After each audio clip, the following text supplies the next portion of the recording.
Right, so this is, Primary care is affected. so this is what I would say about Sweden. Sweden is high touch, low tech. Yes. High touch, low tech. A lot of nurses and doctors, very few tests. Okay? Who's doing Sweden? Who's area? The United States is everything, particularly high tech. Everyone gets everything in the United States, and we'll talk about that. We're going to see some more data in a little while. Mesa worked in a hospital in the U.S. A lot of stuff gets done. The UK is low tech, low touch. They don't do much of anything other than put people in the hospital. Okay? And I think the UK is, and we're going to hear about the UK, it's very interesting to study because among the high income countries, they are at the bottom of what they provide, what they get away with it. And they love it. The England, the British love their healthcare. And that's a whole thing as well. Okay? All right. Questions? Anybody? Okay, keep going. We've got a little more to do.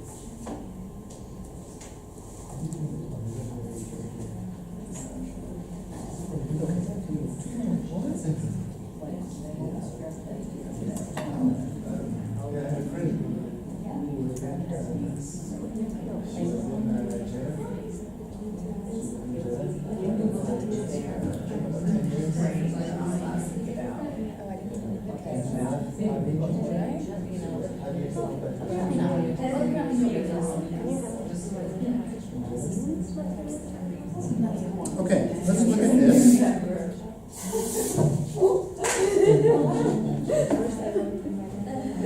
Okay, so this is a chart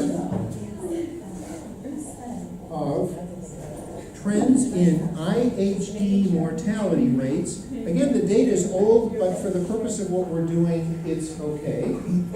IHD is ischemic heart disease.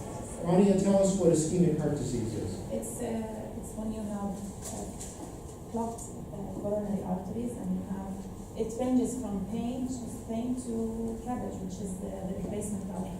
Yeah. No, it's maybe IHD, it's maybe having a heart attack. Yeah, primarily heart attacks or angina. Okay? The biggest cause of death in the world is ischemic heart disease. Okay? Right? So we're going to look at these reports. This data came out in 2003. See that? And the data goes from 1970 to 1995. One of these things about old data. Okay? And we're going to look at these countries for a minute. Let's see if we can get it just a little bigger. Okay, so we're going to look. They have men and women in mortality rates. Yeah? So, tell me about the difference in mortality rates between men and women. Men have higher mortality rates, right?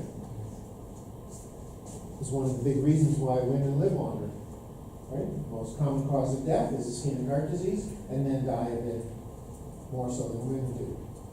Ultimately, women do die of ischemic heart disease, but they do so at a later age, and they got other things going on. So the first thing is there's three men and women.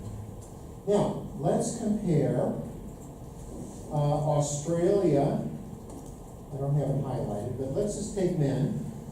The rate for Australia between 1970 and 1995. What do you want to tell me? It's dropped very dramatically. Okay? Canada, same thing. Finland, same thing.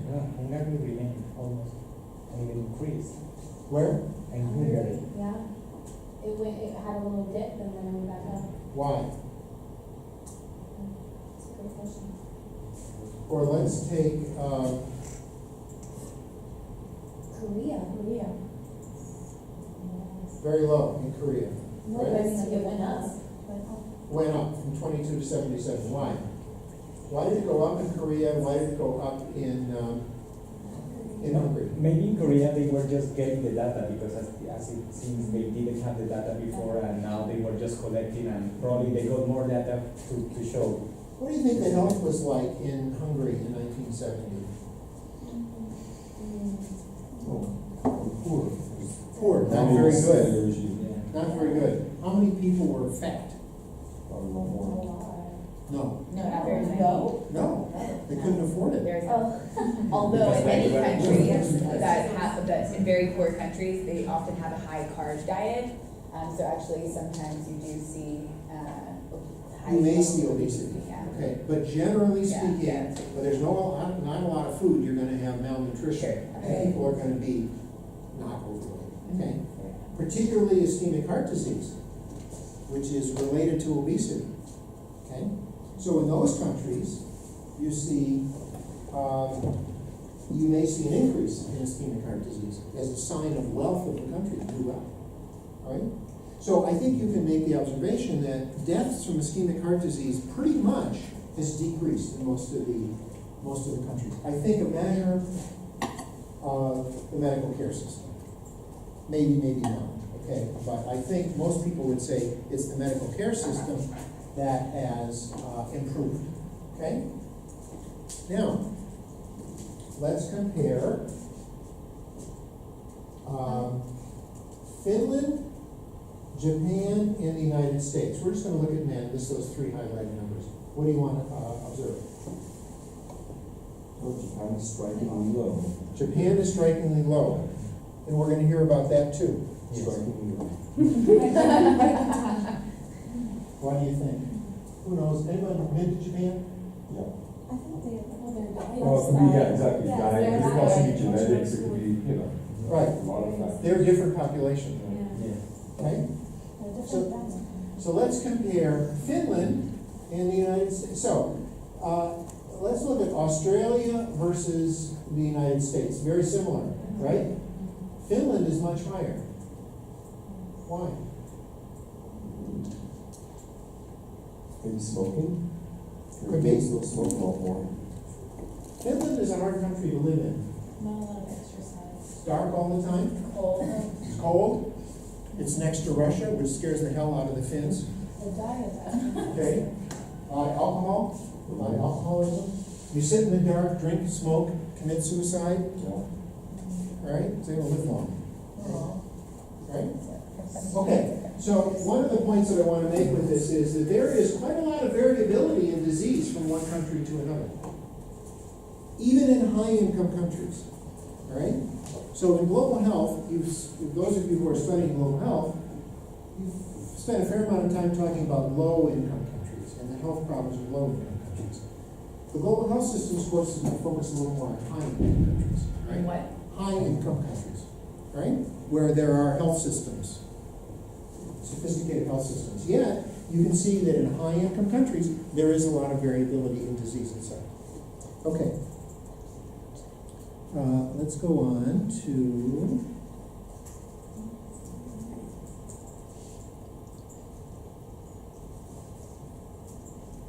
okay. This is from the same report that the OECD produced in 2003. This is utilization rates of revascularization procedures and relative level of ischemic heart disease. So, Diego, tell us what they mean by revascularization procedures. What is that?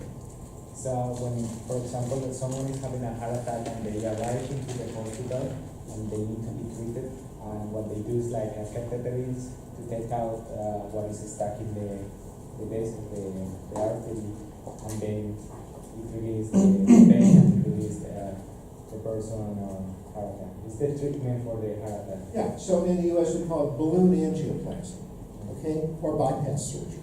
These are revascularization techniques. I'm sorry? Stents. Yeah. Stents, that's correct, okay? So, these are countries. What's ESP? Spain, España, España, okay? Sephardi, DEU is Deutschland. Española. FIN is Finland. GBR is Great Britain. Here's Denmark, Sweden, Norway. Okay? So let's just look at the x-axis first. And what we can see is that there's a variability in the incidence of ischemic heart disease. The Spaniards and Italians and the Greeks have a low level, the Finns a very high level, the British, pretty high as well. We just talked about that, there's variability in ischemic heart disease. What do these countries share in common, the low ones? Mediterranean diet. Mediterranean diet, That olive oil. right? How many people have been to Great Britain? Me. British food is notoriously terrible, right? Just fish and chips. Just the best thing to do, my advice when you go to the UK is don't eat any British food. Just eat international food, you're better off, okay? All right, so we've already talked about this. Now, let's talk about this. The number of revascularizations. So what observations do you want to make about the y-axis? Well, USA is Look at the the highest USA. one. Well, they have everything to treat that someone. That's true. So, Obesity. as we will talk about, the United States is off the scale. Mhm. In fact, they present you with two different lines, trend lines, because the United States throws the whole trend line off. Okay? The dashed trend line does not take the US into account. Ron? I think the number of cases represents bad prevention, because ischemic heart disease also affects diabetes, prevention of diabetes, of Right. So you could argue that these countries over on the right may not be doing a very good job with preventive care. But probably it could be a bias too, because in the United States, someone who's probably they overtreat. Could say like someone who gets with a heart pain in their chest, probably they will go under categories with the revascularization treatment without really needing the treatment. You could certainly argue that in the United States, we dramatically overtreat. Dramatic, okay? Because our outcomes are not very good. People are still down. We're not down here. If you had the United States where we had a very high level and we had a low down here, you would say, oh, that's good. We're putting in all this energy, resources, and we're getting something good out of it. But we don't. Now, let's compare. Let's take the United States out of it. Let's compare Denmark, Australia, and Germany. Let's just take Denmark and Germany. They're right next to each other. But the numbers aren't the same, are they? So what do you see? What's different? Well, it could do with a lot of factors. It could do with the way the healthcare system is put together in terms of, is it a pay for service, is someone trying to make money off it, is it a commodity that's being sold, made partially split in the States. Number of people who are well versed in conducting the plastics. I mean, cardiologists in Deutschland versus cardiologists in Denmark. I think a lot of factors can come into that. Let's talk about the culture of Germany for a second. What's the culture of Germany? Efficiency. Efficiency, technology, okay?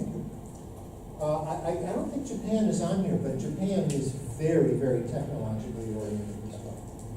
In despite that Denmark was very low in technology, very low.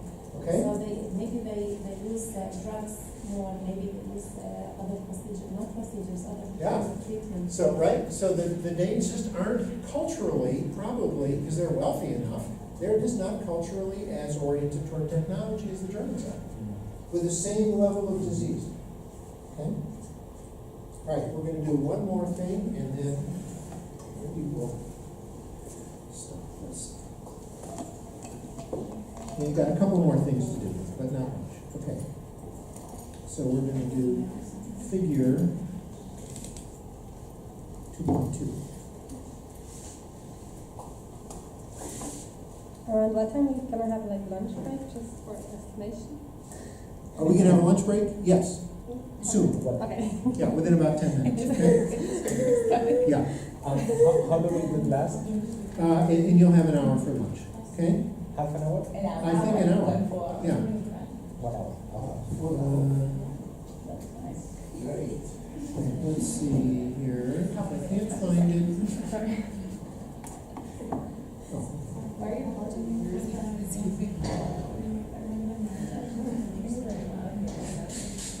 Okay, now, this is from the same report. It compares the number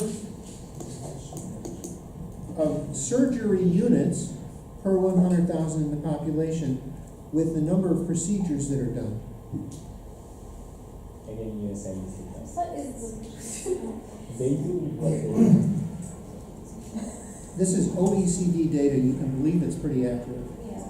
Okay, so what do you want to tell me about the correlation between the number of units, which is to say how many operating rooms or technology spaces are available, and the number that get done? I mean, I guess the US is good then, right? No, let's not talk about the US for a moment. Let's talk about everybody else. Well, it's not the linear correlation. There's a correlation, right? You would expect, okay? The more facilities there are, the more procedures there are. You would hope that would be the case, right? But also, it becomes a self-fulfilling prophecy. Oh, we have built this operating room, nobody's using it. Let's use it. I'll tell you a little story. A friend and colleague of mine, physician, went to medical school in Nebraska, the center of the United States, quite rural. And he had a rotation that he did as a medical student where he had to go out into a small town, work with one doctor for a month. That doctor had a hospital with 30 beds, and he was the only doctor at that hospital. And the funding for that hospital came from the government. And he felt it was really important that that hospital existed and that they got all the money that they could. So he always kept the hospital full. So if Lynn was in the hospital and she got sent home, and Mayan came in to that doctor in the morning with an earache, he would look at her and he would say, Mayan, we need to put you in the hospital. I'm worried about you. Just a couple of days, okay? How's the food in the hospital? Right? And she- okay, and so Mayan would be hospitalized for 3 days, and my friend would go in at the end of the day, and everybody got the same thing in the hospital. Okay, you had an earache, you still got a sigmoidoscopy. Everybody know what a sigmoidoscopy is? A scope up your rear end, right? What did it have to do with an earache? Nothing. But it Better kept safe than everybody sorry. busy. I said better safe than sorry. Better safe than sorry, right? Okay. So the more facilities you build, the more facilities you use. And as we look at health systems, this becomes a huge challenge to people. Okay? Someday, Isabella is going to be the Minister of Health of Cameroon. There's little doubt in my mind. And she is going to be faced with these issues. Should we build a new hospital? Because once we build it, it's going to be used. Okay? Whether you need it or not. Well, maybe you do need it. Okay? All right. And then, the United States, again, with this data, is embarrassing. It's ridiculous in what we do. And our outcomes are not very good. Okay? And I think on Sunday we're going to talk about the U.S. healthcare system. Okay? Lynn? I'm just amazed. Like, I mean, this is now the data from the 90s, and I see, right? Yeah.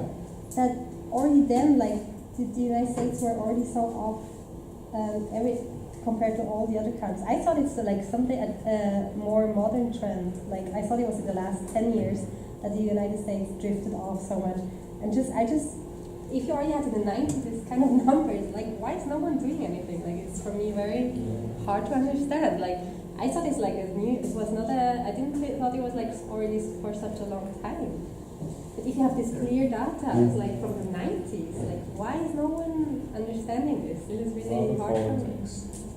Politics. Politics, yeah. Politics and money. we'll talk about it. No, I know, but it's just So, upsetting, no? It's That's not crazy. upsetting. It's like as very... far as I'm concerned, healthcare began, modern healthcare began approximately after World War II. Prior to World War II, there was very little that could be done for people. Okay? So you can go back to the late 1800s when anesthesia became available. So you could start doing surgery on people. Lister develops antiseptic approaches in the late 1800s. There's a couple of famous paintings that I've seen of an operating theater in the United States. One is in the 1860s, one is in the 1870s. The difference is there's an electric light in the painting in the 1870s. Prior to that time, operations were done always on the top floor with glass ceiling, sunlight, because that was the only way you could do an operation. Think about it. Okay?